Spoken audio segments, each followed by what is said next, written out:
एकदम व्यवस्थित. एकदम हा? व्यवस्थित. बाकी काय त्रास? ते सिरप तुम्ही सांगितलं हा, ना, हा. ते घेऊन आलो मग त्यानंतर नॉर्मल झाले. मेन व्हेसल आयएमएच्या रूटचे सगळे लिम्फ नोड आणि आयएमव्हीच्या रूटचे सगळे लिम्फ नोड निगेटिव्ह आहेत. आताच आपण हे पेशंट बघितले, त्यांचं आपण रोबोटिकली मोठ्या आतड्याचं ऑपरेशन केलेलं आणि त्यांना बाहेर सांगितलेलं की यांना बॅग बसवावी लागेल. परंतु मी त्यांना बघितल्यानंतरच सांगितलेलं इतक्या वर जर 20 सेंटीमीटरवर जर गाठ असेल संडासच्या जागेपासून तर अशा वेळेस निश्चित स्टोमा करायची गरज नाही माणसात.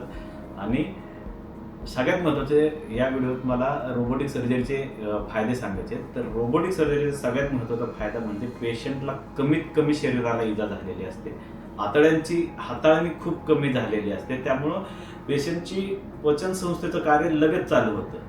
आणि पेशंटनी 12 तासानंतर गॅस पास केले होते, त्यांना भूक लागली होती आणि आम्ही लगेच दुसऱ्या दिवशी सकाळी त्यांना पाणी वगैरे चालू केलं होतं. तिसऱ्या दिवशी पेशंट डिस्चार्जला जायला तयार होते. म्हणजे रोबोटिक सर्जरीचे फायदे कमीत कमी आतड्यांची हाल, त्यामुळं पेशंटचे रिकव्हरी खूप फास्ट होते, ब्लड लॉस कमी असतो आणि पेन पेशंटला ॲब्सोल्युटली काहीच नसते. त्यामुळं निश्चित ज्यावेळेस आपल्याला कोलोरेक्टल कॅन्सर किंवा मोठ्या आतड्याचा कॅन्सर असेल तर रोबोटिक सर्जरीचा आपण विचार करायचा. थँक्यू.